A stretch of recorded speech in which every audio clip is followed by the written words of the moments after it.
I'm back. Let's talk some basketball. That Hawaii slump is over. It's in the past. Let's freaking go.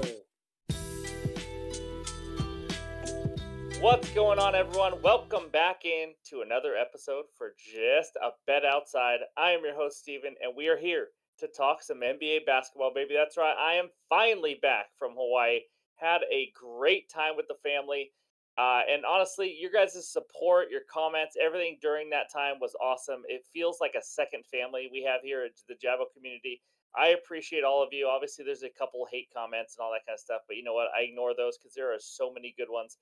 So I appreciate the support, the patience through all this. I know that was a long trip, all I had time for was some shorts and just that one video. But the historic run came to a little bit of a screeching halt. I understand that, but guess what? We're back in Washington, so it is time to get back to the winning ways. And we'll go over the bets recap here in just a little bit. But I feel really lucky to be able to come back from vacation and talk with you guys about sports and betting and all that. It's going to be a lot of fun. So those of you that are new to the channel, we love to talk all things sports, really. It's going to be betting research help. It's going to be best bets. We're going to have some fun along the way.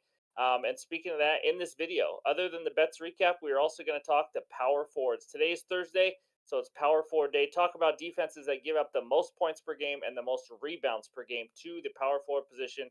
And Friday's video will be the centers and so on and so on. So that's what we got. Other than those two, I got two NBA best bets and two leans right now. I know it's only two. I come back and I only give you two, but more than likely, I will have an added one. It will be in the Discord. It will be in the pinned comments below. But guys, we got some potential for a lot of blowouts today. I mean, we got every single game but two has a 7 point or higher point spread. That's how bad it is. So we got to be careful. Lots of injuries, lots of blowout potential. So tread carefully. But I got two bets that I love, and then a couple leans, and then we'll just talk through all that. So we'll also finish it with the bets recap page to put it all on one page for you guys to help you out. So I'm ready to go. Smash the like button. It starts with the bets recap. All right, there it is, guys. I'm not going to break down every single bet because it's just way too many. But as you know, we're on a 30-4 run, and then I went to paradise, and that's what happened. 2-8. It was not pretty. But if you look at the bottom, 32-12 in the last 44. I mean, we can't complain with that. I will take that every single 44 game stretch. So on the bottom right is the overall record, 42-28, up 16.54 units, thanks to the player props up over 7.5 units. Moneyline parlays 5. Every single section down there is up units right now. I'm not going to make excuses because we've had a lot of good luck on this run, obviously. But those bets from Hawaii, one of them we lost. The Sixers lost in overtime. Another one we lost. Zach Collins needed 10 points to win a bet, and he went 2 for 12 shooting. Things like that. One of the days I just had two bad reads. I mean, my goodness. D'Anthony Melton had like 0 rebounds one game, and I had his RAs. It was unbelievable. But either way, 32-12 last 44. We're going to bounce back. I do not like that 2-8 record in Hawaii. It left a very, very bad taste in my mouth. So I'm ready to get back into it, and it starts with the little power forwards. All right, here we go. The most points per game given up to power forwards on the left side. And remember, this is the last 15 days. The Hornets are giving up 30.2 points per game to that position. Jazz, Suns, Pacers, not a lot of surprises. I mean, Pacers and Jazz struggle to defend the paint, and obviously most power forwards score in the paint. And then on the right side, we have the most rebounds given up to power forwards. Those 10 teams are struggling. Bulls giving up 12.3 rebounds per game to the power forward position. Like we did before, I also named some players sometimes on the right side to kind of compare. If that helps you guys, leave a comment below. We can go back to that. But right now, I just want to keep it on one slide. I didn't do assists because I don't think that's very important for the power forward position. For point guards, we'll probably go points and assists. But that's what we got. Again, this is the last 15 days. For those of you that like to bet player props, this should help you. And as I do it every single day for every position, you can take a screenshot and kind of use it throughout the weekend and for that next week. So that's what we got for the power forward position today. And now it's time, baby. Let's talk some best bets. Game number one takes us out to Brooklyn. We got the Nets hosting the Hornets. Nets minus 7.5, over under 226.5 in this game. Against the spread, Hornets 6-10 this year, 3-4 on the road. Nets 13-3-1 against the spread, the second best record against the spread in the NBA, including a ridiculously good 8-1-1 at home. Over under, Hornets 10-6 to the under. Nets 9-8 to the over. Guys, I'm gonna just get right into it. I got a money line parlay. We've been doing really well on these this year, and at the first leg of this money line parlay is obviously the Nets money line. No way am I going Hornets. So Nets are hosting the Hornets. The Hornets are just ballless. They're absolutely ballless. The whole franchise is ballless today. That's right. No LaMelo Ball. Without him, I don't see any way they can compete with the Brooklyn Nets or really many teams at all. They got Terry Rozier, but last game without LaMelo Ball, I mean, they scored 24. They lost by 24 to the Knicks. It's not going to be pretty. Nets are also getting Cam Thomas back, so they're fully healthy other than Ben Simmons. And like I mentioned, the Nets are an incredible team against the spread. They are competing like crazy this year. Claxton's been solid defensively, only played like 7 or 8 games. We'll talk about him a little bit later.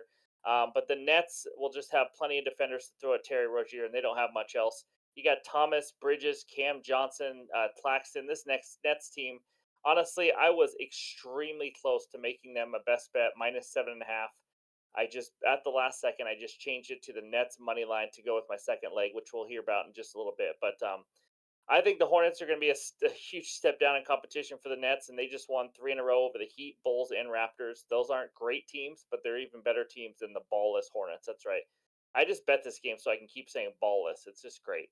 I see a potential blowout. It's my first leg of the parlay. There's nothing more I can say, guys. The Nets against this team, I think they win by 10 plus points. But give me the Nets money line as my first leg of the money line parlay. Game number two takes us out to San Antonio, Texas. We got the Spurs hosting the Atlanta Hawks. Hawks -7, over under 245.5. Against the spread this year, it has not been pretty. The Hawks 5-12 ATS, worst in the NBA. 4-4 ATS on the road, so they've been decent there. Spurs 6-11 ATS on the year, not much better. 3-6 ATS at home. Over under Hawks 10-6 to the over. The Spurs 12-5 to the over. And if you're, I'd like to give these stats just in case you guys are people that like to bet over unders and it kind of helps you.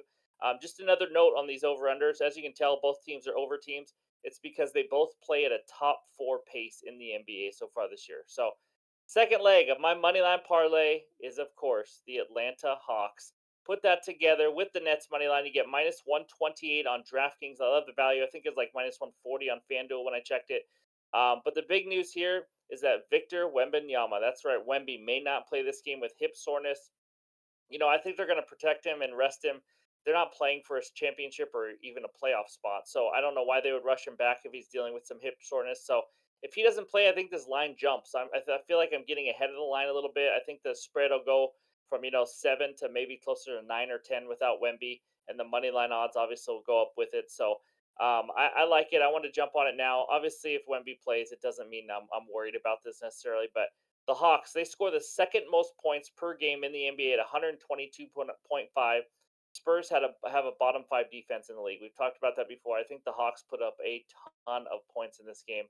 They're hungry after losing to superior teams like the Celtics and Cavs lately. Also, the Spurs, in matchup wise, give up the second most points and the third most assists to the point guard position. And the Atlanta Hawks have a guy named Trae Young, if you don't know about him. So I think he has a big game, and the blowout potential scared me away from any Trae Young props. That's why I just went with the money line parlay. But Spurs at home this year, just 1-8 straight up, just not good. 1-1, and they've won 1 of 9 games at home. It's not pretty. I don't see any reason why this Hawks team that is fully healthy, other than obviously Jalen Johnson, who's going to be out for a while for the Atlanta Hawks now. I think they win pretty easily. If without Wemby, I think they cruise to an easy victory. So give me the Nets. Give me the Hawks on a money line parlay at -128 as my first best bet. Okay, the second bet is a player prop parlay. I had to get creative today because, like I said, there is a chance for a ton of blowouts and there's a lot of injuries. So I had to get some alternate lines and put some stuff together. But I got 3 legs on a bet that I love. Here we go. Nick Claxton, 2+ blocks, SGA, 25+ points, and Donovan Mitchell, 3+ assists. Put those three together, you get +100 on DraftKings. It's kind of like day one of the ladder if you want to use that for a ladder. But here's my bet. Let's go Claxton 2+ blocks. This is one of the most dangerous legs in my opinion, but I don't think it's that dangerous. But he has 2+ blocks in 7 of his 8 games that he's played this year. 7 of 8. This guy is a beast defending the rim. He also has 3+ blocks in 4 of his last 5 games. He now plays the Hornets. I don't know how much stock you take into this. It's not like a huge thing for me, but the Hornets allow the 6th most blocks to centers in the last 15 days. A big reason the Hornets like to score at the rim, take shorter shots, and I think Claxton can defend the rim as well as anybody. So I think he gets 2+ blocks. I don't really need to give you more analysis. I mean, it's a block. I think the players will throw the ball up in the air and he will block it two or more times. That's all I got for you. Next one, SGA 25 plus points.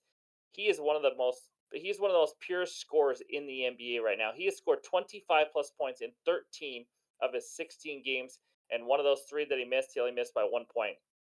And he's matchup proof. I mean, he played against the Bulls recently, who gave up the least amount of points to point guard position, and he scored 40. I mean, it just doesn't matter. He's a superstar. He's actually scored 30 or more points in 4 of the last 5 games. His original line right now, I think it's 32 and a half. It might be 31 and a half. But Lakers average against his position doesn't really matter. Like I said, he's matchup proof. This game is a 7 point spread, so there is a chance for it to be competitive compared to other games. Obviously, it's the NBA. You never know. Maybe Anthony Davis sleeps wrong, LeBron takes a day off, and the Thunder win by 40.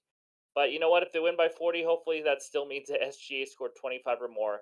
So those are the first two legs. Now, if you put those two together only, it was closer to minus 140. So I needed something to just reduce the odds. I don't like taking minus 140 bets a lot. And this third leg is what it's for. Donovan Mitchell, 3+ assists. I obviously it's an alt line. The original line is at 4.5. I took it all the way down to just get 3 or more assists. He has done this in every single game this season. He averages a little under 10 potential assists per game. I mean, if you're a guy getting 9 or 10 potential assists a game, I just can't imagine you never getting 3 or more assists. But yes, this game could be a blowout versus the Blazers. But again, I'm not taking his over 4.5 assists. I'm taking his over 2.5 assists because I just need three. I don't think he's going to have a problem with that. And again, it's just to reduce the odds. If you want to use some other leg to do it, you can. But I just want to make sure I talk through that to let you know why I'm adding a third leg. I usually like to stick to two, but let's get plus 100. It sounds a lot better than minus 140. So give me Claxton 2+ blocks, SGA 25 plus points, and Donovan Mitchell 3+ assists as my second and final bet. And now let's talk a couple leans. All right, let's talk through a couple more leans that I was thinking about. It's going to be quick, but the first one, Giannis Antetokounmpo, over 41.5 points plus rebounds. I saw that on DraftKings. Again, I have not bet this myself yet, but Bulls struggle versus power forwards. They give, as you just saw in the numbers, they give up a lot of points, give up a lot of rebounds. He faced them earlier this year. He had 35 points and 11 rebounds. That's 46 PRs. That's right, hash brown math. I did it myself. But here's my worry and why it hasn't been a best bet. It could be a blowout. And here's the big reason. DeRozan and Levine are questionable. If DeRozan and Levine all of a sudden don't play this game, I mean, this could be a ridiculous blowout. And if they, Giannis might not play much in the third or fourth quarter if that's the case. So I stayed away from it. If DeRozan and Levine do play, and I think it might be a little bit more competitive, then I might lean to this 41.5. I think it's 42.5 right now on FanDuel, but that's my first lean I was just thinking about. Second one, it's a game bet. It's the Timberwolves minus 10. But my issue with this, obviously, is Anthony Edwards is maybe not going to play. It looks like he's trending towards not playing. I still kind of like it, and I think that's obviously why it's 10. Obviously, if Edwards was playing, I'd probably be looking at more like 13, 14 points. But Jazz are one of the worst road teams in the entire NBA. I think it was 1-6 or 1-7 on the road this year. And T Wolves are as good as it gets at home, covering the spread in almost every game. I know I bet them all as in Hawaii, and they sucked. It was their only loss at home, of course, when I bet them. But T Wolves are dominant at home. They still got Gobert, Cat, all these guys, even if Edwards doesn't play. But I stayed off just because of Edwards. Maybe the T Wolves struggle a little bit to score, and 10 points is quite a bit. But again, Laurie Markkinen also is out for the Jazz like he has been for a little while lately. So T Wolves minus 10 is my second lean to go with the Giannis over 41.5 points plus rebounds. It doesn't mean one of these will be a guaranteed third best bet. I may have a completely different bet in the comments below when I add one tomorrow, but I just want to warn everybody to tread carefully because we're in this together. We want to beat the books. We want to win money together. It's not just about, hearing me talk and betting mine. So that's what I got for leans. Let's check out the bets recap. There it is. Short and simple. Nets, Hawks, Moneyline Parlay, minus 128 on DraftKings. Claxton, 2+ blocks. SGA, 25 plus points. And the juice reducer, Donovan Mitchell, 3+ assists. Put those together, you get plus 100 on DraftKings. Then I mentioned those leans, and I will have an added play in the pinned comments. Let's see how the injuries shake out and all that kind of stuff. But man, I'm excited. This is awesome. As you can tell by the smile on my face, I'm ready to get back into it.